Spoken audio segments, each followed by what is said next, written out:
Hello ವಿದ್ಯಾರ್ಥಿಗಳೇ, ಈ ಒಂದು ವಿಡಿಯೋದಲ್ಲಿ ನಾವು ನಿಮ್ಮ ಬಿಕಾಮ್ ಫಸ್ಟ್ ಸೆಮಿಸ್ಟರ್ ಕನ್ನಡ ವಿಷಯದಲ್ಲಿ ಬರುವಂತಹ ಒಂದು ಪದ್ಯ ಹಾಲಕ್ಕಿ ಹಾಡು. ಸೊ ಇದರ ಮೇಲೆ 5 ಅಥವಾ 15 ಅಂಕಕ್ಕೆ ಪ್ರಶ್ನೆ ಕೇಳಿದಾಗ ಯಾವೆಲ್ಲ ಕೀ ಪಾಯಿಂಟ್ಗಳನ್ನ ನೀವು ಬರೆದಾಗ ಪೂರ್ಣ ಅಂಕಗಳನ್ನ ಕೊಡ್ತಾರೆ ಅನ್ನೋದನ್ನ ಈ ವಿಡಿಯೋದಲ್ಲಿ ಡಿಸ್ಕಷನ್ ಮಾಡೋಣ. ಸೊ ಮೊದಲಿಗೆ ಕವಿಯ ಪರಿಚಯವನ್ನ ಮಾಡಬೇಕಾಗತ್ತೆ. ಪದ್ಯ ಬರೆದವರ ಹೆಸರನ್ನ. ಹಾಲಕ್ಕಿ ಹಾಡು ಕವಿತೆಯನ್ನ ಬರೆದವರು ರೇಣುಕಾ ರಮಾನಂದ್. ಅಂದ್ರೆ ಈ ಪದ್ಯ ಹಾಲಕ್ಕಿ ಹಾಡು ಅನ್ನೋ ಪದ್ಯ ಏನಿದೆ, ಸೊ ಇದನ್ನ ಬರೆದವರು ಏನಿದ್ದಾರೆ ಅವರು ರೇಣುಕಾ ರಮಾನಂದ್. ಈ ಕವಿತೆ ಉತ್ತರ ಕನ್ನಡ ಜಿಲ್ಲೆಯಲ್ಲಿ ಕಂಡುಬರುವ ಹಾಲಕ್ಕಿ ಒಕ್ಕಲಿಗ ಸಮುದಾಯದ ಹೆಣ್ಣುಗಳ ಮಾತುಕತೆಯ ಪರಿಭಾಷೆಯಿಂದ ಬಂದಿದೆ. ಸೊ ಅಂದ್ರೆ ಉತ್ತರ ಕನ್ನಡದ ಜಿಲ್ಲೆಯಲ್ಲಿ ಇರುವಂತಹ ಒಂದು ರೀತಿಯಾದಂತಹ ಹಾಲಕ್ಕಿ ಅನ್ನೋ ಒಂದು ಬುಡಕಟ್ಟು ಸಮಾಜ, ಸಣ್ಣ ಸಮಾಜ, ಒಂದು ಜಾತಿ ಜನ. ಸೊ ಅಲ್ಲಿಯ ಜನರು, ಅಲ್ಲಿರುವಂತಹ ಹೆಣ್ಣು ಮಕ್ಕಳು ಯಾವ ರೀತಿ ಮಾತನ್ನ ಮಾತಾಡ್ತಾರೆ, ಆಡು ಭಾಷೆಯಲ್ಲಿ ಅವ್ರ ಭಾಷೆ ಎಂತದಿದೆ, ಸೊ ಅದನ್ನ ತಿಳಿಸುವಂತ ಪದ್ಯ ಈ ಪದ್ಯವಾಗಿದೆ. ಇಬ್ಬರು ಹಾಲಕ್ಕಿ ಹೆಣ್ಣುಗಳು ತಮ್ಮ ಸುಖ ದುಃಖಗಳನ್ನು ಪರಸ್ಪರ ಚರ್ಚಿಸುವ ಪದ್ಯ ಇದಾಗಿದೆ. ಸೊ ಈ ಪದ್ಯದ ವಿಷಯ ವಸ್ತು ಅಂದ್ರೆ ಏನಂದ್ರೆ, ಇವರಿಬ್ಬರು ಜೀವನದ ಪ್ರತಿನಿತ್ಯದ ಕಾಯಕ ಕೆಲಸ ಈ ಪದ್ಯದ ವಿಷಯ ವಸ್ತು ಆಗಿದೆ. ಅಂದ್ರೆ ಇಬ್ಬರು ಹೆಣ್ಣುಗಳು, ಅಂದ್ರೆ ಇಬ್ಬರು ಹೆಣ್ಮಕ್ಳು ಕೂಡ್ಕೊಂಡು ಒಂದು ತಮ್ಮ ನಿತ್ಯ ಜೀವನದಲ್ಲಿ ಮಾಡುವಂತ ಕಾಯಕಗಳ ಬಗ್ಗೆ, ಕೆಲಸದ ಬಗ್ಗೆ ಚರ್ಚೆ ಮಾಡ್ತಾ ಇದ್ದಾರೆ. ಸೊ ಅದೇ ಈ ಪಾಠದ ವಿಷಯ ವಸ್ತು. ಸೊ ಇವು 4 ಏನಿದೆ ಇಂಟ್ರೊಡಕ್ಷನ್, ಈ ಪೋಯಮ್. ಸೊ 4 ಪಾಯಿಂಟ್ ಇಂಟ್ರೊಡಕ್ಷನ್ ಅಲ್ಲಿ ಬರಿತೀವಿ. ಸೊ ಈಗ ಪದ್ಯದ ಎಕ್ಸ್ಪ್ಲನೇಷನ್ ಸ್ಟಾರ್ಟ್ ಆಗುತ್ತೆ.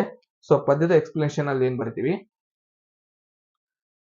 ಇವರಿಬ್ಬರ ತವರೂರು ಬೇರೆ ಬೇರೆಯಾಗಿದ್ದರು, ಈ ಊರಿಗೆ ಅವರು ಮದುವೆಯಾಗಿ ಬಂದವರು, ಆದರೆ ಆಯ್ಕೆ ಅವರದಲ್ಲ, ಆದ್ದರಿಂದ ಪದ್ಯದಲ್ಲಿ ಈ ಊರಿಗೆ ತಂದರು ಎಂದು ಹೇಳಲಾಗಿದೆ. ಅಂದ್ರೆ ಈ ಪದ್ಯದಲ್ಲಿ ಒಂದು ಮಾತಿದೆ, ಈ ಊರಿಗೆ ತಂದರು ಅಂತ ಒಂದು ವರ್ಡ್ ಯೂಸ್ ಮಾಡಿದ್ದಾರೆ.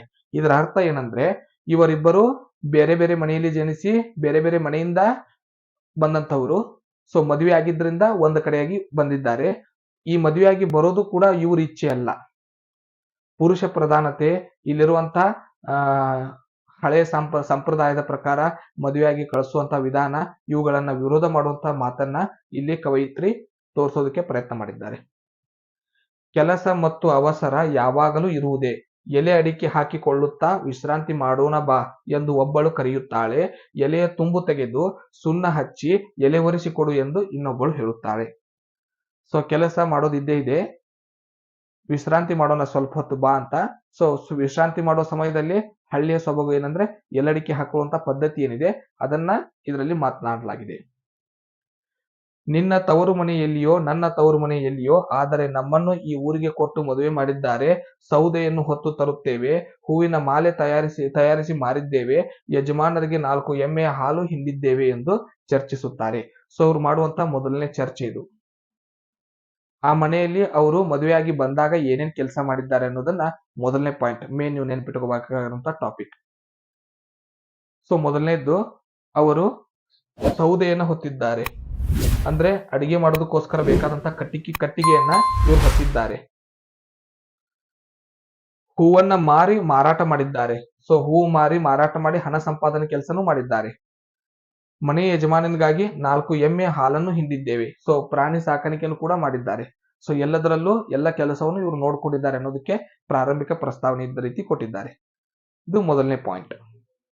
ಎರಡನೇ ಪಾಯಿಂಟ್, ಕುಚಲಕ್ಕಿ ಅನ್ನ ಮೀನಿನ ಸಾರು ಉಂಡು ಗಟ್ಟಿಯಾಗಿದ್ದೇವೆ, ಮಳೆಗಾಲದ ದಿನದಲ್ಲಿ ಬರುವ ಹಬ್ಬಗಳಲ್ಲಿ ಬೆಚ್ಚನೆಯ ರೊಟ್ಟಿ ಕೊಚ್ಚಲು ಕಾಯಿ ಪಲ್ಯ ರುಚಿಯಾಗಿರುತ್ತದೆ ಎಂದು ಚರ್ಚಿಸುತ್ತಾರೆ.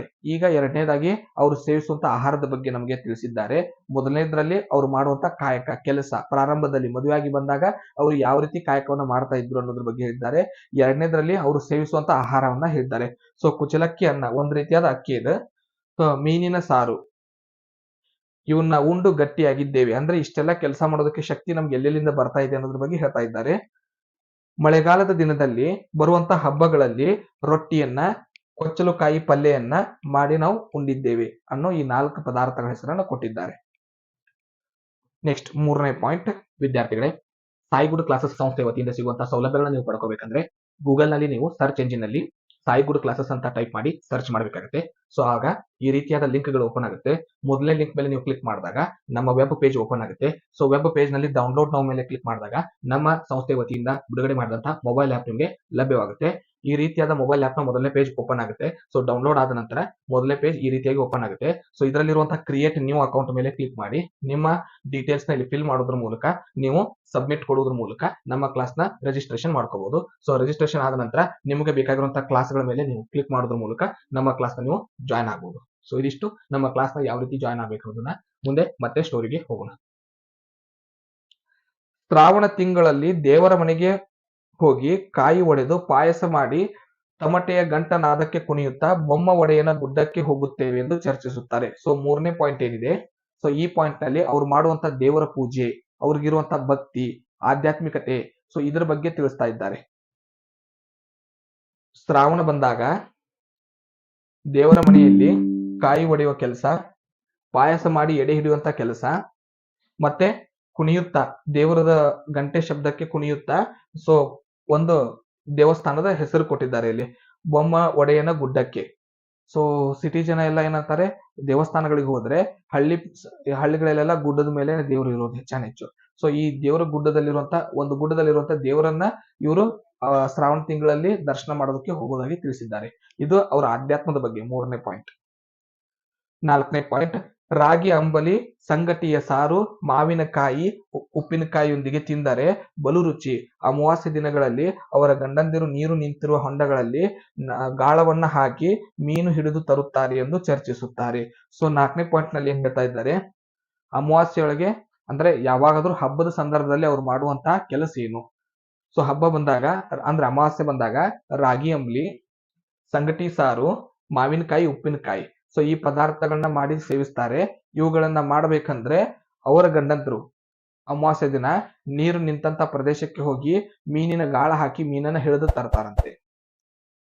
ಇನ್ನು ಐದನೇ ಪಾಯಿಂಟ್, ತುಳಸಿಯ ಗಿಡಕ್ಕೆ ಕೆಂಪು ದಾಸವಾಳ ಮುಡಿಸೋಣ, ತಮ್ಮನ್ನು ರಕ್ಷಿಸುವ ಬಂಟರು ಅಂದರೆ ಪೈಲ್ವಾರನ್ನು ನಮಸ್ಕರಿಸೋಣ ಎಂದು ಚರ್ಚಿಸುತ್ತಾರೆ. ಅಂದ್ರೆ ತುಳಸಿ ಗಿಡಕ್ಕೆ ಹೂನ ಏರ್ಸೋಣ, ಅದೇ ರೀತಿಯಾಗಿ ಆ ಊರನ್ನ ರಕ್ಷಿಸುವಂತ ಪೈಲ್ವಾನ್ರೇನಿದ್ದಾರೆ ಅವರೇ ನಮಗೆ ದೇವರ ಸ್ವರೂಪ, ಅವರನ್ನೇ ನಾವು ನಮಿಸೋಣ ಅಂತ ಚರ್ಚೆ ಮಾಡ್ತಾರೆ. ಇನ್ನು ಆರನೇ ಪಾಯಿಂಟ್,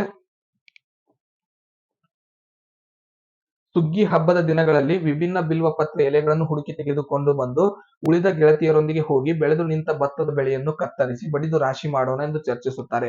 ಸೊ ಇಲ್ಲೇನಿದೆ ಆರನೇ ಪಾಯಿಂಟ್ ನಲ್ಲಿ ಅವರು ಕೃಷಿ ಕೆಲಸವನ್ನ ಮಾಡೋದ್ರ ಬಗ್ಗೆ ಕೊಟ್ಟಿದ್ದಾರೆ.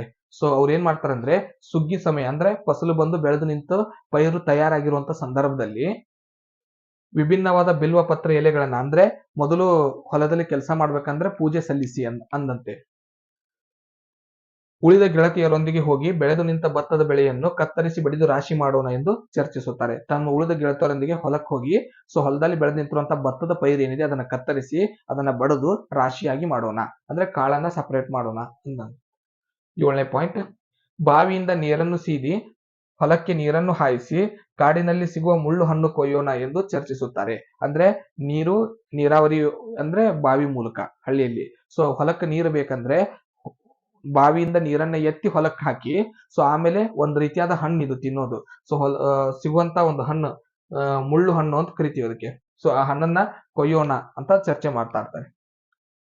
ಅಂಕೋಲಿಯಲ್ಲಿ ಕೊನೆ ಪಾಯಿಂಟ್, ಅಂಕೋಲಿಯಲ್ಲಿ ನಡೆಯುವ ಪ್ರಸಿದ್ಧ ಜಾತ್ರೆಯ ತೇರನ್ನು ನೋಡಲು ಹೋಗೋಣ ಎಂದು ಚರ್ಚಿಸುತ್ತಾರೆ.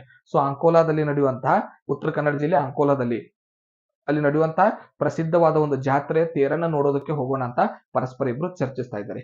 ಸೊ ಇವು 8 ಪಾಯಿಂಟ್ ಏನಿದೆ ಅವರಿಬ್ರು ಪರಸ್ಪರ ಚರ್ಚೆ ಮಾಡುವಂತಹ ವಿಷಯಗಳು, ಇವನು ಕಂಪಲ್ಸರಿಯಾಗಿ ನೀವು ಬರಿಬೇಕಾಗತ್ತೆ. ಮೊದಲು 4 ಪಾಯಿಂಟ್ ಇಂಟ್ರೊಡಕ್ಷನ್ ಬರಿಬೇಕಾಗತ್ತೆ. ಸೊ ಈ ರೀತಿಯಾಗಿ ಉತ್ತರನ ಬರೆಯೋದ್ರ ಮೂಲಕ ಅವರು 5 ಅಂಕಕ್ಕೆ ಕೇಳಿ 15 ಅಂಕಕ್ಕೆ ಪ್ರಶ್ನೆಯನ್ನ ಕೇಳಿ ನೀವು ಪೂರ್ಣ ಅಂಕಗಳನ್ನ ಗಳಿಸಬಹುದು. ಮುಂದಿನ ವಿಡಿಯೋದಲ್ಲಿ ಮತ್ತೊಂದು ಕ್ಲಾಸ್ ನೊಂದಿಗೆ ಸಿಗೋಣ. ಧನ್ಯವಾದಗಳು.